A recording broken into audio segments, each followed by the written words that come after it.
Hola Rod, muy buen día. Muy buen día, Stephanie. Pues el día de hoy tenemos un tema muy interesante que es la similitud entre Japón y Noruega en base a nuestra experiencia. ¿Sí? Platícanos, bueno, más bien, platícale a la audiencia o comparte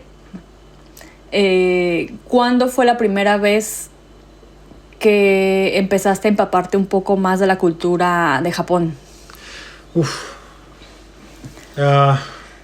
Yo, o sea, siempre estuve envuelto desde muy pequeño con la cultura japonesa.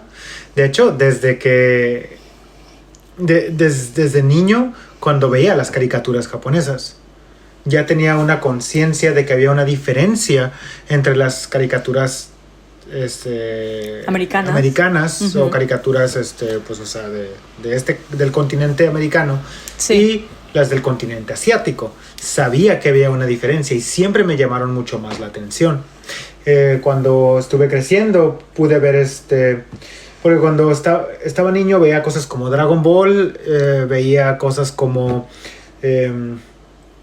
sí, en especial era Dragon Ball, y llegué a ver Heidi y Candy, todo eso, todas las caricaturas viejitas las vi, pero todas esas están basadas en como mundos alternos que no son Japón. Hasta que vi la caricatura o anime de Ranma y medio. Ahí te muestran la vida de adolescentes y familiar. Sí. De cómo es como una vida normal en casa, ¿no? En casa, en familia. Sí. Sí. Más adelante pude ver incluso cómo es, porque de hecho Ranma y medio está basado en los 80s, y algo un poquito, y que digo poquito entre comillas porque la verdad es que no era tan nuevo, es Sakura Card Captor. De hecho Sakura Card Captor era aún más noventero, más como para el final de los 90s. Y también está basado en como medio aterrizado en la cultura japonesa. Y eso fue lo que me llamó la atención en su principio. Entonces yo puedo decir que desde los 5, 6, 7 años yo ya estaba más o menos envuelto en la cultura japonesa. Ay, qué interesante. O sea, desde chico. Sí. Bueno, en mi caso, o sea, recuerdo que una vez le platiqué a mi mamá si sabía de dónde venía como todo este interés que tengo por Japón. Y ella me comentó que cuando yo era niña me ponía, yo no me acuerdo de esto, pero me ponía en la tele un programa que se llamaba, ay Dios, Chica Cometa, ¿te suena? Creo que sí. Ajá, pero es un programa así viejísimo y yo la verdad no tengo uso de memoria, de hecho ni lo he googleado, no sé qué es, pero me decía mi mamá que era como una mujer que se hacía como robot, algo así, uh-huh. Y que tenía aventuras, ¿no? Sí. Entonces también recuerdo a través de fotos que tengo de pequeña que mi mamá le gustaba tener cierto tipo de decoraciones japonesas en la casa. Okay. Entonces tenía, por ejemplo, me acuerdo que tenía unos como, ay, ¿cómo se llaman esto? Como faros, tenía un biombo, tenía una muñeca, pero de esas de madera, que son así como talladas, no recuerdo cómo se llaman, las que son la cabecita y el tronquito abajo y los pintan. Y tenía también como unas tipo Barbies, pero japonesas con kimono, así súper preciosas. Entonces como que no sé si eso se fue quedando como en mi subconsciente, y con el tiempo también entrando a la primaria, o sea, también tenía unas compañeras que estaban bien metidas en lo de Sailor Moon. Sí. Yo creo que para mí ese fue el primer anime con el que me empecé a empapar de, estos dibujos son distintos a lo que sale, no sé, en Disney o a lo que sale en caricaturas americanas, ¿no? Sí. Pero mencionas algo interesante que es el anime que se remonte realmente en la cultura japonesa. Sí. Y creo que de ahí, yo creo que hasta que mencionaste Sakura Card Captor, creo que ahí más o menos. Sí. Ranma y medio, sí, también sí. Tiene sentido. Porque podíamos ver en Sakura Card Captor que o sea, eran como niños de secundaria que iban a la escuela. Entonces podías ver como ciertos detalles, por ejemplo, y cosa que va a ser relevante para lo que viene del tema, es que los niños van solos a la escuela, caminando, por ejemplo. Sí. Podías ver que, o sea, era raro que un padre llevara en su carro a su hijo a la escuela. Es un asunto, no, o sea, que para mí no era común, porque todo lo que se tiene que hacer en México, todo se hace en carro. Sí. Sí, o sea, y es muy raro utilizar el transporte público, a menos de que, o sea, que pueda facilitar eso, el que te puedas mover. Claro. Y ahora bien, recuerdo que una vez también platicando con tu hermano, mi cuñado, que estábamos haciendo recuento de caricaturas así, de esas de que llegaste a ver Sí. y que se te olvidan. Y me acuerdo de estos gatitos samuráis. Los gatos samurái. Sí, esa estaba bien curiosita. Yo creo que esa fue la primera vez que yo vi un samurái. Sí. No sé si tú tengas como alguna memoria más vieja de samuráis. Había un anime que lo pasaban al mismo tiempo de Dragon Ball. Ajá. Porque recuerda que nosotros, o sea, vivimos desde chicos en Tijuana. Entonces nosotros tenemos acceso a la televisión de Estados Unidos. Sí. Y al tener acceso a la televisión de Estados Unidos, nada más los sábados, a partir de las 6 de la mañana, había anime. Y era anime que todavía no salía en la televisión mexicana. Uh-huh. Y lo que pasaban era Dragon Ball, que era ya Dragon Ball Z.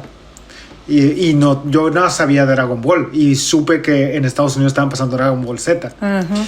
Y también pasaban otra que se llama Samurai Warriors. ¿Y era anime también? Es un anime. Pero es como un anime como tipo cyberpunk, así distorsionado o sea, no estaba fusión. Sí, no estaba relacionado con la historia. Nada más eran samuráis, pues, o sea, y tenían armadura que volaba y ese tipo de cosas. Okay. O sea, realmente, pero era mi primera interacción con los samuráis también.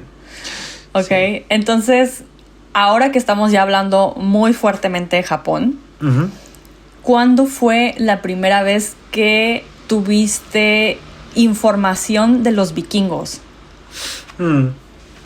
Sí, yo creo que fue en la universidad, de hecho. Había una... O sea, sí había también una caricatura que, de hecho, no creo que haya sido Noruega, creo que no, se llamaba Asterix. Sí. Asterix y Obelix.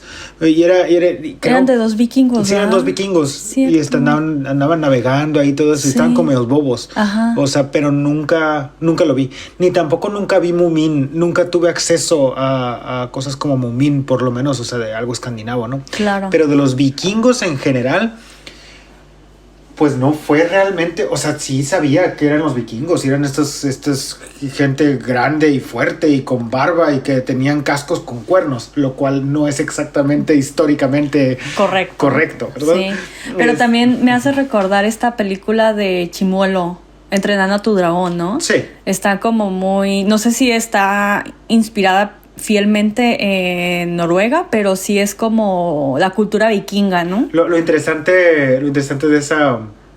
de esa película es que ellos viven en un pueblo llamado Berg. Ah, mira. Sí, como Bergen, aquí en Noruega. Sí. Y Berg significa montaña en cierto dialecto de Noruega. Entonces, yo creo que sí está basado. Y aparte son como vikingos y pues le agregaron ahí los dragones y sí. Lo interesante de esto es que bien me metí en la cultura escandinava y en la como mitología nórdica en la universidad, porque hice un estudio acerca de como la mitología nórdica. Eso está súper interesante. O sea, cuando me platicaste, creo que sí, una de esas me platicaste que creo que estabas viendo o estabas leyendo American Gods, sí. Una cosa así, y luego vimos la serie, que por cierto les recomendamos esta serie si tienen oportunidad de verla. Está en ¿Dónde está? Amazon Prime. Ajá, Amazon Prime. Bueno, ahí está el dato. Y... me empezabas a platicar, no, sí, es que Odín, por ejemplo, yo que no sabía nada, me decías, su figura es el cuervo y que tiende a ser como de esta personalidad. Entonces me quedaba como, ok. Porque yo nunca me empapé acerca de los vikingos. Mencionas, algo importante, en la universidad siempre teníamos como de referencia el purismo que manejan los nórdicos en cuanto al diseño escandinavo. O sea, es prácticamente un label, ¿no? Una etiqueta. De hecho, tú en la universidad tuviste como algo... O sea, bueno, llegaste a ver algo acerca del diseño escandinavo, ¿no? Prácticamente veíamos el diseño industrial. La limpieza en la cual se diseña. Está este arquitecto danés, que llegamos a verlo en Abstract, si bien recuerdo. Bjarte Engels. Ándale. Sí. Él, la manera en la cual diseñaba, porque si te fijas es muy distinta a la americana, y me refiero a americana del continente América. Entonces, yo creo que fueron mis primeros acercamientos a la cultura escandinava, más sin embargo... saber de los vikingos en sí, yo creo que sí fue también esta caricatura que nunca pelé, la que mencionabas de los monitos. Asterix. Y no fue hasta que pues llegó la noticia, ¿no? de venirnos a vivir aquí a Noruega. Pero quiero comenzar primero con esto, ¿no? O sea, el cómo Japón y Noruega, ambos tienen como esa riqueza cultural e histórica. Ay, Pipo, aquí anda saludando. Sí. Entonces, tenemos a Japón con todos los samuráis y su historia súper, súper vasta. Y los noruegos con su estandarte de los vikingos y la cultura de los dioses, ¿no? Sí. Entonces, es curioso cómo estos dos países, para empezar, tienen una similitud, ¿no? De que tienen culturas muy únicas.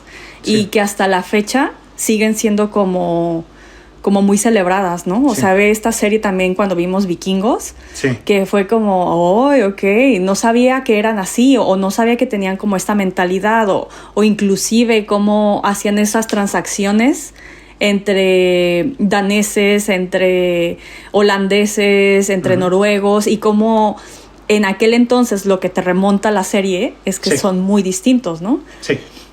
Entonces es curioso ver esos detalles, pero ahora vámonos a algo más en base a nuestra experiencia con estos dos países. Nosotros, platícanos cómo fue que lo del viaje a Japón. Sí. ¿En qué año fue? ¿Cuál fue tu percepción de Japón?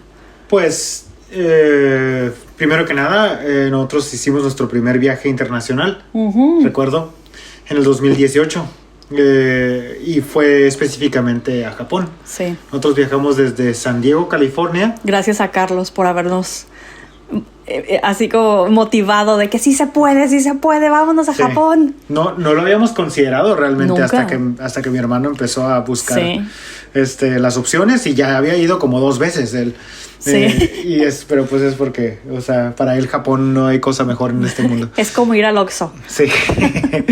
Entonces, para todos esos personas que nos escuchan de otros países que no saben qué es un Oxxo, es como una tienda de conveniencia, como es una pequeña tienda de cosas que puedes comprar, como que como la leche o 7-Eleven, es como un tipo 7-Eleven. Sí. Entonces, bueno, eso es el Oxxo. Sí, gracias. Entonces, nosotros hicimos ese viaje a Japón y sí tuvimos un shock de qué tan diferente era el país de donde nosotros venimos. Nosotros estábamos en ese entonces viviendo en Tijuana, teníamos el reconocimiento de lo que es el norte de México, otras partes de México también, pero también nuestra referencia era México y Estados Unidos. Claro. Habíamos estado en México y Estados Unidos y son como culturas muy diferentes entre ellas, pero al mismo tiempo son reconocibles. Es algo como de nosotros, que nosotros ya conocemos, vivir en la frontera, saber cómo es Estados Unidos, saber cómo es México. Pero cuando fuimos a Japón, donde, por ejemplo, todo estaba al revés en cuanto a las vialidades. El orden de las cosas, o sea, y cómo hay un protocolo para todo. Eso fue una de las cosas que a mí me llamaron muchísimo la atención y pude confirmar. Donde, por ejemplo, subes las escaleras, para la gente que tiene prisa va de un lado y la gente que no tiene tanta prisa va del otro. Y si no tienes prisa, hazte del lado donde no hay prisa. Y porque eso es respetar al otro. Sí. Es mucho la cultura de respetar y no molestar al otro. Algo que me llamó muchísimo la atención desde un principio. Sí, ahora cabe mencionar también que en mi experiencia, este viaje yo lo realicé con, no sé si Roberto también estaba como muy empapado de la cultura japonesa, pero las 3 personas y tú estaban súper, tenían como, desde mi perspectiva, como mucho conocimiento acerca de Japón. Y para mí fue como prácticamente, pues me aviento al abismo a ver qué pasa. Entonces, sí fue muy interesante viajar con ustedes que ya tenían como conocimiento, ya sea por interés propio de estar investigando, Carlos de que ya había ido varias veces y los demás porque, pues, no sé, les gusta la cultura. Entonces, para mí, obviamente, fue muy impactante estar, por ejemplo, en Tokio y después en Gion y luego en Nagano. O sea, es como conocer el país en sus diferentes estados, ¿no? Sí. Y quiero ahorita comentar algo importante que es el lenguaje. O sea, el lenguaje que yo, por ejemplo, noto en Japón y en Noruega, que tienen de similitud, es que ambos idiomas son únicos en su país. No los escuchas o los hablan en alguna otra parte. Sí. Sobre todo Noruega. O sea, llegas aquí al país y nada más te enteras que hablan noruego, porque fuera no sabes del idioma. Sí. Creo que tiene un poquito más exposición el japonés por toda esta cultura de anime, pero el noruego no. Cabe mencionar que de hecho aprendí que en Japón también hay dialectos.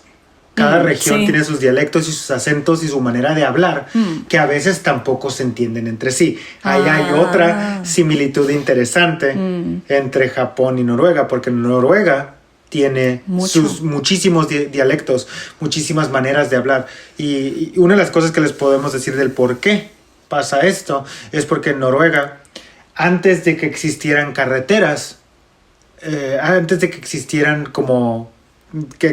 accesos viales, había pueblos distribuidos a través del país y ni se hablaban entre sí y no había casi nada de comunicación. Cada uno era como completamente sustentable entre sí, veían lo de pescar, veían lo de hacer sus cosas. Entonces todos están basados en una lengua original que es la lengua el viejo nórdico. Nynorsk. No, el Nynorsk es una nueva manera de escribir y hablar que de hecho se llama Nynorsk, que es el nuevo noruego. Sí. Pero sí, antiguo nórdico, los únicos que todavía lo hablan igual son los de Islandia. Ya nadie habla así. Entonces, mucha gente creó su propio, digamos, cosas coloquiales y se empezaron a hablar entre sí, y el idioma pues es como un ser vivo también, evoluciona y cambia. Entonces eso pasaba también en Japón. Sí. Sí, y es que recuerdo que una vez estábamos hablando con unas amistades noruegas, no recuerdo exactamente el dato, pero mencionaban que prácticamente cada pueblo tiene un dialecto distinto, ¿no? Sí. Entonces, imagínense si eso lo traducimos a la ciudad en donde viven. Estamos hablando de que quizás cada 5 o 10 kilómetros a la redonda de su entidad, digamos, donde viven, ya hablan con otro dialecto. Sí. Entonces, sí, es sorprendente. Y creo que he visto detalles de lo que mencionas del dialecto en Japón, porque una vez me tocó ver un reel en Instagram hace mucho, donde hacían diferencia entre, por ejemplo, el dialecto de Tokio y el dialecto de Osaka. Y bueno, sí se nota como que la manera en la que suben y la fonética. Sí. Pequeños detallitos. Creo que sí recuerdo ese reel, me lo llegaste a pasar. Y había gente de Sapporo, gente de Tokio, gente de la región de Kioto y de Osaka, y había gente de la región de Okinawa. Son como las dos islas, una abajo y una arriba, y las regiones del norte, centro y sur de Japón. Entonces, sí, muchas veces hasta, como te digo, a veces ni se entienden, ¿no? Pero en cuanto a más similitudes, o sea, cosas que puedo decir, es que, por ejemplo, el concepto del deber ser es un concepto que es un poquito abstracto, pero es una perspectiva de la sociedad, que es el deber ser, que es las cosas son de una manera. Las cosas deben de seguir de una manera para mantener el orden y mantener la sociedad como es. Japón, hasta, bueno, hace unos cuantos años, y Noruega se han levantado de la nada. Son dos países que se han levantado de la nada. Es cierto, sí. O sea, ambos países sufrieron de la Segunda Guerra Mundial. Sí. Y de hecho, y no fue después de un par de décadas que se pudieron levantar Japón por medio de crear manufactura, ¿no? Y tecnología. Y Noruega encontró petróleo 2 décadas después. Entonces, ambos han tenido un crecimiento exponencial tecnológico y económico de manera sorprendente. Esa es una similitud que hay. Y al mismo tiempo, eso refuerza el concepto del deber ser. El concepto del deber ser es: nosotros unidos estamos haciendo esto, nosotros somos uno. Nuestra sociedad es que todos somos aquí iguales y trabajamos juntos para un progreso. Eso es algo que yo le veo de mucha similitud entre Noruega y Japón. Sí, el pensamiento de colectivo, ¿no? Sí. O sea, al menos aquí en Noruega, el país es un país que se basa en ser egalitario. Entonces es como... A mí me sorprendió mucho, nada más brevemente. Cuando estaba trabajando en una empresa, hubo una vez que toqué ese tema con uno de los dueños acerca de cuando una persona se queda sin trabajo aquí en el país, un noruego que se quede sin trabajo. Entonces mencionaba acerca de esta asociación gubernamental que se encarga de darle la mitad del salario que esa persona recibía para que se sostenga, ¿no? Entonces él dice, es que si yo tengo económicamente el poder de sostenerme, estoy yo bien. Yo no necesito ahorita como tener un ingreso extra del gobierno, por ejemplo. Y si mis impuestos pueden ayudar a que esta persona se levante, que mejor. Y yo, o sea, dije, wow, que esa mentalidad esté tan arraigada en el país y que lo vean normal es sorprendente. Así es. Y eso mismo me imagino que sucede en Japón. O sea, sé que cuando eso fue otra de las cosas que me impactó en Japón. Cuando pides ayuda a alguien en específico, lo que decía también Carlos, esa persona no te suelta hasta que te haya podido ayudar en lo que hayas necesitado. Ya sea, por ejemplo, direcciones para llegar a un supermercado o qué línea de tren tomar para llegar a este otro destino. Entonces, eso sí se me hace muy interesante. Sí. Cosa que también sucede aquí en Noruega, siempre y cuando tú vayas y preguntes. Sí, o sea... En general, tanto el noruego como el japonés son gente tímida. Sí. No son gente muy social. Sí. No son gente que estén como dispuestos a ser tus mejores amigos después de 3 segundos, ¿no? Claro. Tampoco son muy expresivos emocionalmente. A ambas culturas no lo son así. Pero están dispuestos a ayudarle a la otra persona si tú pides ayuda. Nada más no esperes que por el hecho de que te hayan ayudado, van a ser tus amigos, ¿no? Claro. Porque eso es algo que nosotros como latinos tendemos a malinterpretar. El buen gesto de una persona no necesariamente tiene que ser un gesto de que, hey, quiero ser tu amigo. Es simplemente la amabilidad. Es la amabilidad, y aparte es como ese sentido colectivo de que si yo le hago bien al prójimo, las cosas van a salir bien para mí. Si yo le hago bien a los demás, de algún modo la sociedad o el universo va a regresarme cosas buenas a mí. Entonces, ese es un principio muy fuerte, colectivo, y no tanto individualista. Sí, sí, e inclusive, bueno, ahí sí veo o tal vez no, no sé tú qué opinas, Rod, una diferencia en cuanto a la vestimenta. Aquí en Noruega es casi como hay que vestirnos todos iguales, y así yo identifico, o sea, quién es parte de mi grupo, ¿no? Sí. Pero, por ejemplo, en Japón también tienen una cierta línea de vestimenta. Sí. Pero también está, pues, la gente, por ejemplo, en Shibuya, creo que es, o Akihabara, no, Shibuya. No. Sí, creo. La callecita fashion. No me acuerdo cómo se llama, pero sí sé a qué te refieres. Es como hay mucho fashion, y hay mucho como identidad auténtica a través de la apariencia. Sí. En Japón. Sí. Pero es un...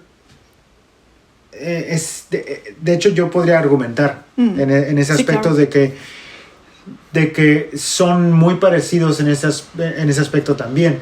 Porque una cosa que el japonés le gusta es que tú tengas, como japonés, o sea, como persona de ciudadano de Japón, que tengas un hobby, que tengas una pasión.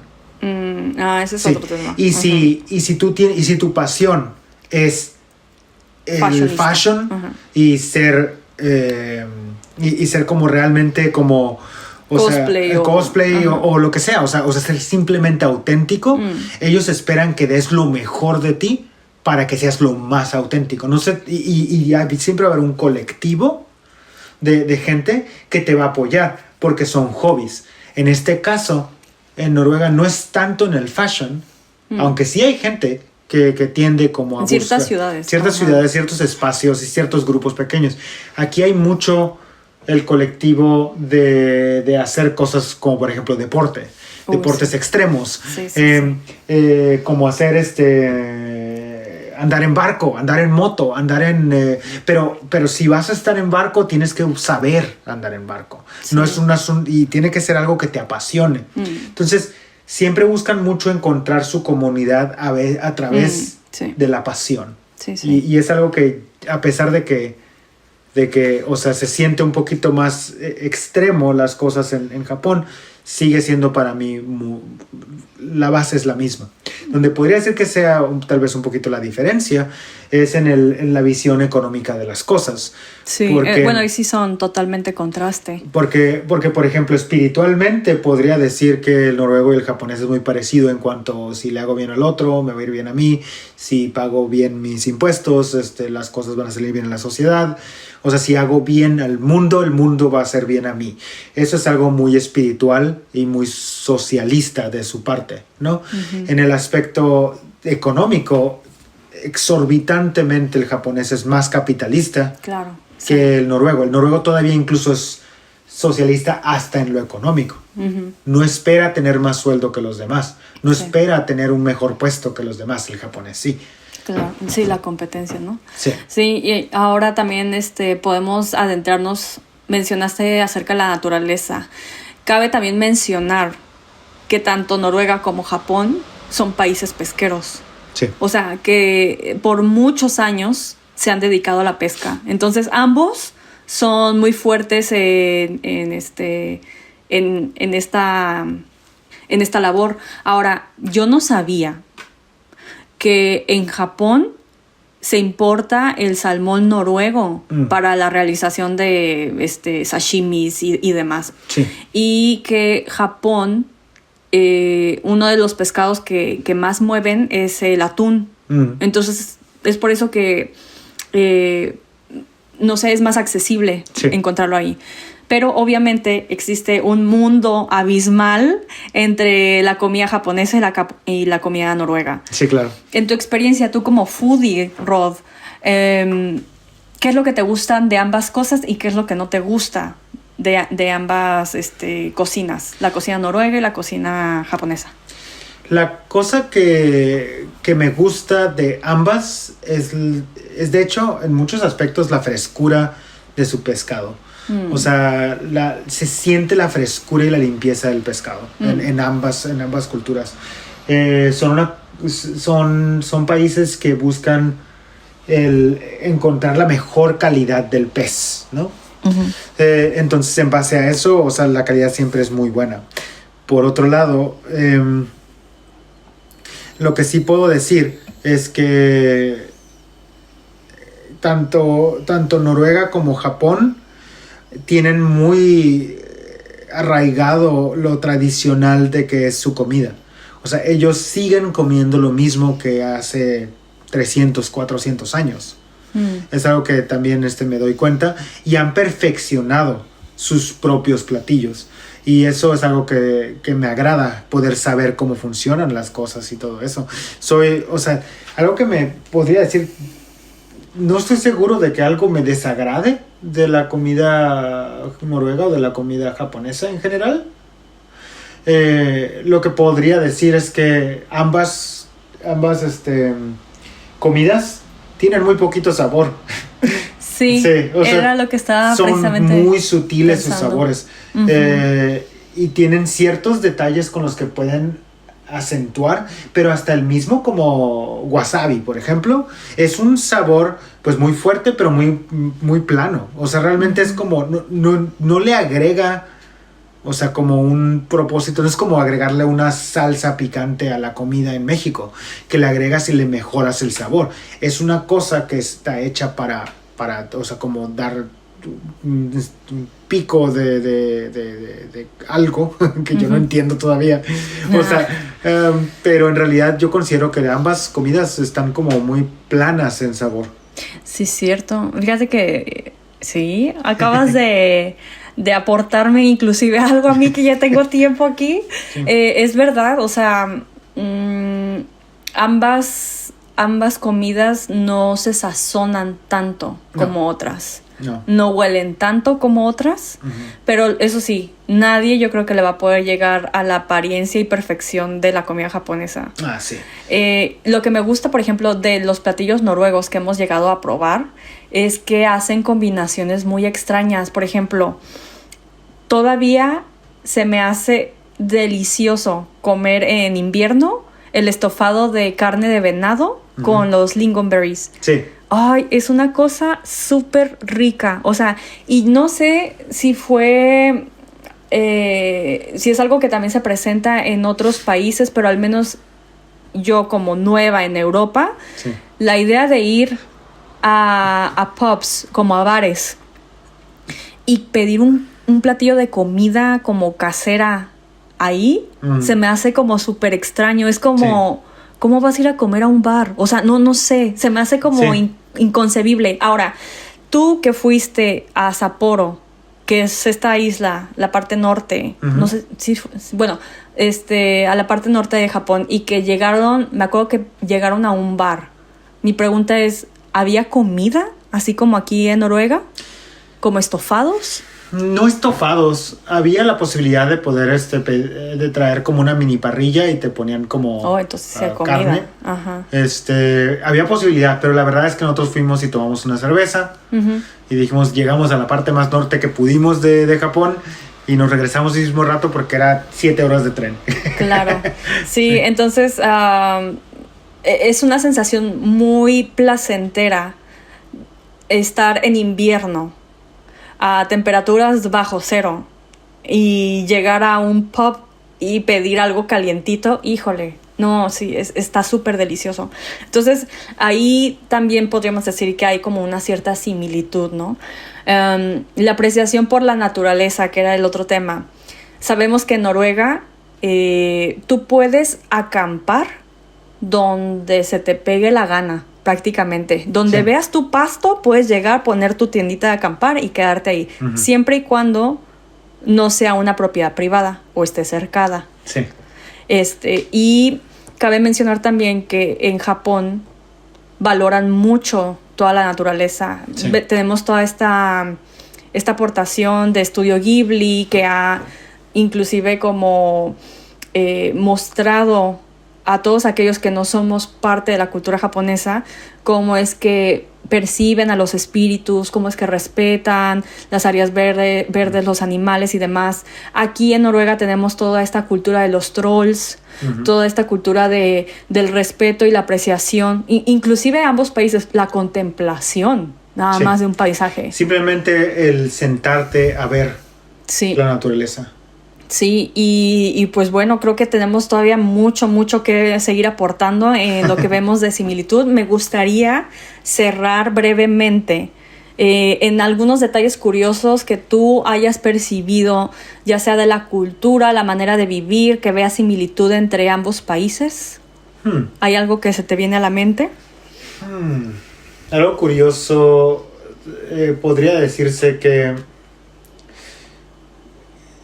algo curioso para mí es que personalmente, o sea, son una sociedad espiritualmente de unidad en cuanto a que todos somos lo mismo, ¿no? Y esto fue algo muy curioso para mí entenderlo, porque de hecho en realidad cuando llegamos a Noruega yo la verdad no sabía mucho de cómo era la sociedad aquí. Claro, sí, llegamos prácticamente como nuevos. Y me ayudó muchísimo saber de Japón para poder saber cómo tratar al noruego. Sí. Es algo que, o sea, el tener el respaldo de conocimiento de la cultura de Japón me ayudó a entender cómo interactuar con los noruegos, o sea, cómo ser solidario con ellos, cómo apoyarse, cómo buscar, cómo empujar, cómo entregar tu tiempo a otros como beneficio a la sociedad. Entonces es algo que yo encontré curioso. Lo que también encuentro curioso muchísimo no es tanto una similitud, sino como una polaridad así como súper extrema, que es el balance de vida y trabajo. Sí. El balance de vida y trabajo no puede ser cosa más distinta, la verdad. Sí. El japonés vive por el honor de poder demostrarle a su familia que puede darles más. Y el noruego vive para disfrutar de la vida. Sí, eso es algo que hemos tenido que desaprender como occidentales. Sí. Sí, y también, o sea, no nos vamos tan lejos. La manera en la cual accesas tú a una vivienda en Japón y en Noruega es, te tienes que remover los zapatos en la entrada para poder estar adentro de la casa, ya sea en chanclitas o en calcetines o descalzo, ¿no? Sí. Entonces, tienes mucha razón con respecto a esto de que gracias a este viaje que tuvimos en Japón, más la preparación de la pandemia en México, que igual podríamos después compartirles un poquito de esto. Estas dos experiencias que tuvimos en nuestra vida definitivamente nos prepararon inconscientemente para llegar y vivir aquí en Noruega, ¿no? Entonces, otro de los shocks culturales que para mí fue y que mencionabas anteriormente, ver cómo los niños se mueven solos aquí en la ciudad. Es impactante. O sea, ver niñas de, ¿qué te gusta? 7, 8 años y que están solitas en el centro, moviéndose en el autobús, a veces van en pareja con una amiga, a veces están solas, que se regresan a sus casas de la escuela con la mochila. Es como... Sí. Wow. Sí, es un asunto, pues es un asunto fuerte de ver, porque nosotros venimos de un país donde no se hace eso. Distinto, sí. Y ambos países creo yo que tienen como ese valor y cuidado por los niños muy fuerte, muy marcado. Me acuerdo también que una de esas que estábamos caminando en Japón y que te dije, mira, Rod, ahí vienen los niños. O sea, como que estaban ahí todos saliendo del kinder y como que se veían así en filita y como que me daban ganas de tomarles fotos, pero me dijiste, no, porque no sabemos cómo lo vayan a tomar, ¿no? Sí. Entonces, eso mismo pasa aquí. O sea, tú no puedes sacar una cámara y tomarle fotos a unos niños y mucho menos hoy en día, ¿no? Claro. Cabe mencionar que todas estas referencias que estamos dando Rodrigo y yo acerca de Japón fueron en base a esta experiencia del 2018. Uh-huh. Hoy en día quizás el país ya tiene otra más exposición o son más liberales en ciertas cosas, no sabemos. O lo contrario, no sabemos. Ajá, sí, o lo opuesto. Sí. Entonces, pues sí, ¿algo más que quieras compartir, Rod? A cualquier persona le guste el anime o los videojuegos o no conozca absolutamente nada de Japón, yo ampliamente sugiero que la primera oportunidad que tengan vayan a Japón. Uh-huh. Porque fue como un viaje transformativo para nosotros. O sea, nos abrió tanto la perspectiva de todo lo que es posible en el mundo. Sí. Y no importa, la verdad, si te gusta o sabes mucho de Japón o no importa. Solo con el simple hecho de ir y ver la sociedad, la naturaleza, la ciudad. Contemplar todo esto, ¿no? Contemplar cómo funcionan las cosas en un lugar tan alienígena a nosotros. Realmente te genera una nueva perspectiva sobre la vida y sobre a lo que puedes aspirar. Entonces, yo recomiendo que vayan a Japón. Y si pueden venir a Noruega, está un poquito caro, ¿verdad? pero bueno, Japón también, dependiendo. Sí. Yo creo que aquí, obviamente, estos dos países ofrecen distintas atracciones. Sí. Sabemos que en Japón podemos encontrar todo prácticamente, desde templos espirituales hasta consumismo a más no poder. Pero Noruega lo que tiene es ese aire fresco y literal. O sea, aprender a contemplar la naturaleza. No tiene atracciones fuertes como cualquier otra ciudad cosmopolita, pero sí tiene una apreciación por la vida que hasta ahorita no la he encontrado en algún otro país. Sí, estoy de acuerdo con eso. Entonces, si por ejemplo quieren tener una desconexión de la ciudad, o sea, creo que este país es muy sano, sobre todo en época obviamente de verano. Yo creo que es lo más enriquecedor. Y en invierno, por más de que le tengan un poquito de, vamos a poner el adjetivo de respeto a la nieve, vale la pena esa experiencia de estar en una cabaña con la chimenea, comida calientita, velitas, ver afuera nevar. Entonces es una sensación muy diferente que la ciudad y por ejemplo, alguna ciudad muy turística te pueda ofrecer. Sí. Ok, pues esta fue nuestra perspectiva muy general acerca de Japón y Noruega. Sí, ha sido un verdadero placer estar con ustedes en nuestro tercer episodio. ¡Yay! Ahí vamos 3. ¡Ah, qué emoción! Sí. Muy bien. Pues vamos a ver qué siguiente tema les podemos compartir. Pero por lo pronto, muchas gracias por escucharnos y nos vemos hasta la próxima. Nos vemos hasta la próxima. Bye. Bye.